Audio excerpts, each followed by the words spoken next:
Hi there guys, welcome to all of you on tech टकाटक। टिक टकाटक tech टकाटक। आज के वीडियो में हम लोग समझेंगे कि हाई टेंशन लाइन और लो टेंशन लाइन क्या होता है एंड ऑल्सो हम लोग समझेंगे कि high tension line and low tension line के लिए कौन से इंसुलेटर्स का यूज किया जाता है and also high tension line and low tension line कितने वोल्टेज लेवल पे ऑपरेट किया जाता है and end of the video हम लोग समझेंगे कि high tension line and low tension line के लिए कौन से कंडक्टर्स का यूज किया जाता है। So let's begin. So now सबसे पहले यहाँ पर हम HT line and LT line के बारे में जानते हैं। एक्चुअली एचटी लाइन का full form high tension line होता है एंड एलटी लाइन का फुल फॉर्म लो टेंशन लाइन होता है। एक्चुअली बिजली को एक जगह से दूसरी जगह पर लेके जाने के लिए स्पीड की जरूरत होती है। जैसे कि हमारी गाड़ी में अगर स्पीड नहीं होगी तो हमारी गाड़ी एक जगह से दूसरी जगह पर कैसे पहुंचेगी।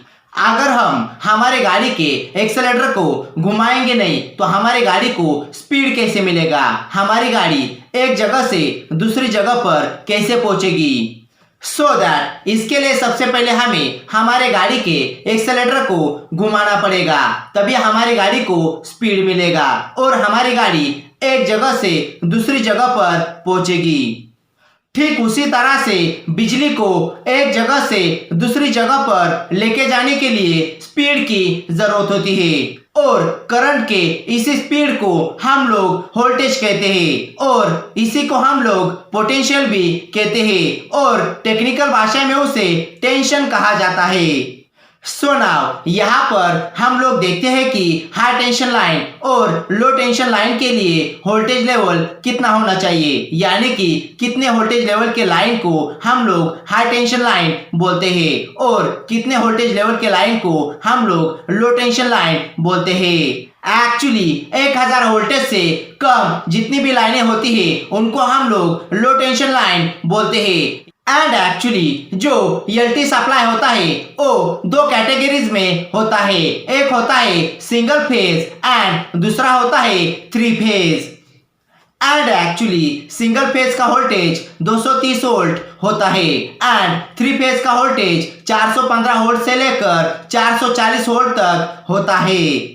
नॉर्मली हमारे घरों में सिंगल फेज ही आता है, यानी कि 230 वोल्ट ही आता है और अगर लोड ज्यादा है तो सिंगल फेज की जगह पर थ्री फेज का यूज किया जाता है।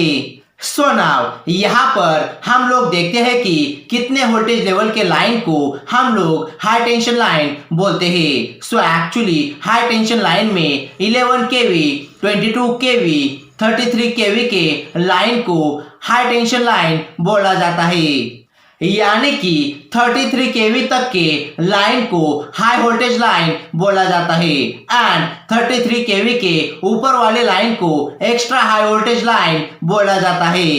यानी कि अगर 1000 वोल्ट की लाइन होगी तो उससे लो टेंशन लाइन बोलते हैं और अगर वोल्टेज लेवल 11 केवी टू 33 केवी होगा तो उसे हाई टेंशन लाइन बोलते हैं। सो नाउ यहाँ पर हम लोग देखते हैं कि कौन सी लाइन में सबसे ज्यादा फॉल्ट होता है, हाई टेंशन लाइन में या फिर लो टेंशन लाइन में। सो एक्चुअली जो लो टेंशन लाइन होती है उसमें सबसे ज्यादा फॉल्ट होता है, क्योंकि जो लो टेंशन लाइन होती है वो लोड से डायरेक्टली कनेक्टेड होती है, यानी कि जो लोड होता है उसके अंदर कंटिन्यूअसली वेरिएशंस होता रहता है। तो एक्चुअली यहाँ पर कंटिन्यूअसली वेरिएशंस होने की वजह से वायर के ऊपर का स्ट्रेस भी कंटिन्यूअसली चेंज होता रहता है।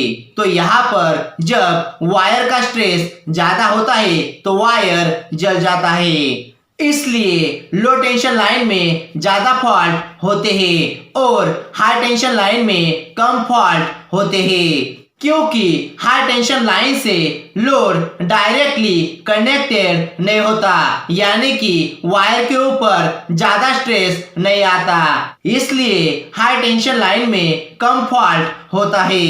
सो नाउ यहाँ पर हम लोग देखते हैं कि high tension line and low tension line में कौन से इंसुलेटर्स का यूज किया जाता है। सो नाउ सबसे पहले यहाँ पर हम लोग लो टेंशन लाइन के इंसुलेटर्स के बारे में जानते हैं। मोस्टली लो टेंशन लाइन में दो टाइप के इंसुलेटर्स का यूज किया जाता है। एक होता है small pin type insulator and दूसरा होता है शैकल टाइप इंसुलेटर। बट ये जो इंसुलेटर्स है ये ओवरहेड लाइंस के लिए यूज किए जाते हैं। एंड एक्चुअली डिस्ट्रीब्यूशन लाइन में भी दो कैटेगरीज होती है। नंबर एक ओवरहेड लाइंस एंड नंबर दो underground cable line. So overhead line में small pin type insulators and shackle type insulators का यूज किया जाता है। एंड अंडरग्राउंड केबल लाइन में केबल का यूज किया जाता है। एंड एक्चुअली जो हाई टेंशन लाइन होती है उसके अंदर हम लोग pin type insulators and disc type insulators का यूज करते हैं। और यहाँ पर अगर आप इंसुलेटर क्या होता है एंड टाइप्स ऑफ इंसुलेटर्स के बारे में जानना चाहते हो देन यहाँ पर आप ऊपर आई बटन के लिंक पर क्लिक करके आप हमारा वीडियो देख सकते हो। सो नाउ यहाँ पर हम लोग देखते हैं कि दोनों लाइन में कौन सा कंडक्टर यूज किया जाता है। एक्चुअली हाई टेंशन लाइन के अंदर हम लोग up to 11 kV rabbit ACSR conductor का यूज करते हैं। यानी कि अगर हमें हाई टेंशन लाइन को 11 kV से ऑपरेट करना है तो हम लोग रैबिट ACSR कंडक्टर का यूज करेंगे। एंड नॉर्मली रैबिट कंडक्टर का साइज 50 mm² होता है एंड उसकी करंट कैरिंग कैपेसिटी 157 एम्पियर तक होती है। वही यहाँ पर अगर हमें हाई टेंशन लाइन को 33 kV से ऑपरेट करना है तो हम लोग डॉग कंडक्टर का यूज करते हैं। एंड एक्चुअली डॉग कंडक्टर का साइज 100 mm² होता है। सो नाउ यहाँ पर हम लोग देखते हैं कि लो टेंशन लाइन में किस टाइप्स के कंडक्टर्स का यूज किया जाता है। तो एक्चुअली लो टेंशन लाइन में मोस्टली स्क्विरल ACSR कंडक्टर्स का यूज किया जाता है और कई जगह पर व्हीसल कंडक्टर्स का भी यूज किया जाता है। एंड एक्चुअली स्क्विरल कंडक्टर्स का साइज 20 mm² होता है एंड उसकी करंट कैरिंग कैपेसिटी 89 एम्पियर तक होती है। एंड एक्चुअली ये सभी कंडक्टर्स ACSR कंडक्टर्स है जैसे rabbit conductors, squirrel conductors, whistle conductors and dog conductors. So now यहाँ पर हम लोग देखते हैं कि high tension line and low tension line में कितने वायर्स का यूज किया जाता है। सो एक्चुअली जो हाई टेंशन लाइन होती है यानी कि जो ट्रांसमिशन लाइन होती है, जो लाइन स्टेप अप ट्रांसफार्मर के थ्रू आती है उसको डेल्टा में जोड़ा जाता है। एक्चुअली जो डेल्टा होता है उसमें सिर्फ फेज के 3 वायर्स ही होते हैं, उसमें न्यूट्रल नहीं होता है। यानी कि डेल्टा में सिर्फ फेज होता है, इसमें करंट का सर्किट पूरा होने के लिए न्यूट्रल नहीं होता। इसलिए डेल्टा का जो फेज होता है वो किसी काम का नहीं होता, इसमें आपको न्यूट्रल देना पड़ता है। यानी कि स्टेप अप ट्रांसफार्मर से जो लाइन आता है उसको डेल्टा में जोड़ा जाता है। बट जब वो स्टेप डाउन सबस्टेशन पर आता है तब उसको स्टेप डाउन करके यानी कि उसके वोल्टेज को घटाकर जब उसको डिस्ट्रीब्यूशन करने के लिए डिस्ट्रीब्यूशन लाइन को जोड़ा जाता है तब उसको डिस्ट्रीब्यूशन लाइन में स्टार कनेक्शन से जोड़ा जाता है। एक्चुअली यहाँ पर डिस्ट्रीब्यूशन लाइन में 3 फेज और 1 न्यूट्रल होता है। तो यहाँ पर क्वेश्चन आ सकता है कि जो स्टेप डाउन ट्रांसफार्मर होते हैं वो कौन से ट्रांसफार्मर होते हैं। तो एक्चुअली जो स्टेप डाउन ट्रांसफार्मर होते हैं वो डिस्ट्रीब्यूशन ट्रांसफार्मर होते हैं। एंड एक्चुअली डिस्ट्रीब्यूशन करने के लिए उनका वोल्टेज कम किया जाता है।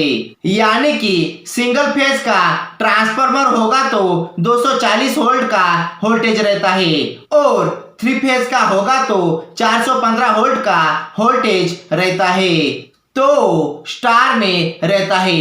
But high tension line step up transformer line delta में कनेक्ट होती है। इस तरह डेल्टा द्वारा कनेक्शन के आने के बाद स्टेप डाउन ट्रांसफार्मर द्वारा स्टार कनेक्शन के थ्रू लाइट हमारे घरों को दिया जाता है। और यहाँ पर अगर आप ट्रांसफार्मर क्या होता है एंड ट्रांसफार्मर के पार्ट्स कितने होते हैं इसके बारे में जानना चाहते हो, देन यहाँ पर आप end of the video and screen पर क्लिक करके आप हमारा वीडियो देख सकते हो। और यहाँ पर अगर आप सबस्टेशन क्या होता है एंड सबस्टेशन के ऑल इक्विपमेंट्स के बारे में जानना चाहते हो, देन यहाँ पर आप ऊपर आई बटन के लिंक पर क्लिक करके आप हमारा वीडियो देख सकते हो।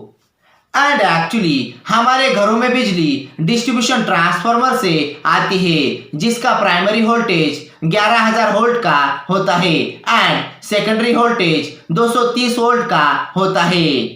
एंड एक्चुअली डिस्ट्रीब्यूशन ट्रांसफार्मर की प्राइमरी वाइंडिंग का कनेक्शन डेल्टा कनेक्शन होता है एंड सेकेंडरी वाइंडिंग का कनेक्शन स्टार कनेक्शन होता है। एंड एक्चुअली स्टार कनेक्शन के स्टार पॉइंट को डिस्ट्रीब्यूशन ट्रांसफार्मर की जगह पर अर्थ किया जाता है। इस अर्थिंग को सिस्टम अर्थिंग कहा जाता है। एंड एक्चुअली इसी स्टार पॉइंट से RYB 415 वोल्ट के 4 फेज और एक न्यूट्रल तार हमारे घरों तक ओवरहेड लाइंस या फिर अंडरग्राउंड केबल्स के जरिए पहुंचाई जाती है। एंड एक्चुअली RY और B में से कोई भी एक फेज और एक न्यूट्रल तार दो तारों के जरिए हमारे घरों में आती है जिसे सिंगल फेज सप्लाई कहा जाता है एंड जिसमें करंट को जाने के लिए न्यूट्रल का यूज किया जाता है। सो इस तरह से हमारे घरों में न्यूट्रल आता है। और यहाँ पर अगर आप बिजली कैसे बनाई जाती है एंड बिजली हमारे घरों तक कैसे आती है इसके बारे में जानना चाहते हो, देन यहाँ पर आप ऊपर आई बटन के लिंक पर क्लिक करके हमारा वीडियो देख सकते हो। और यहाँ पर अगर आप transmission line and distribution line में अंतर क्या होता है इसके बारे में जानना चाहते हो, देन यहाँ पर आप end of the video and screen पर क्लिक करके आप हमारा वीडियो देख सकते हो। सो दैट यह थी पूरी जानकारी high tension line and low tension line के बारे में। वीडियो कैसा लगा आप हमें कमेंट करके बता सकते हैं एंड इसके बारे में और भी जानकारी चाहिए होगी देन इसका लिंक मैंने डिस्क्रिप्शन बॉक्स में दिया हुआ है। और अगर आप चाहे देन हमें अदर सोशल मीडिया प्लेटफॉर्म पे भी फॉलो कर सकते हो। एंड अगर आप इस तरह के और भी informative electrical and technical videos को देखना चाहते हो देन ऊपर आई बटन के लिंक पर क्लिक करके आप हमारे all informative electrical and technical videos को यूट्यूब पर देख सकते हो। सो दैट इस वीडियो को आप ज्यादा से ज्यादा शेयर करें ताकि इससे और भी लोगों का फायदा हो सके। एंड लाइक एंड सब्सक्राइब करना ना भूले क्योंकि इससे हमें मोटिवेशन मिलता है। And most important hit that bell icon ताकि इससे हमारी आगे आने वाली वीडियोस की नोटिफिकेशंस आपको सबसे पहले मिल सके। So that thanks for joining me, stay tuned with me on tech Takatak. Bye bye.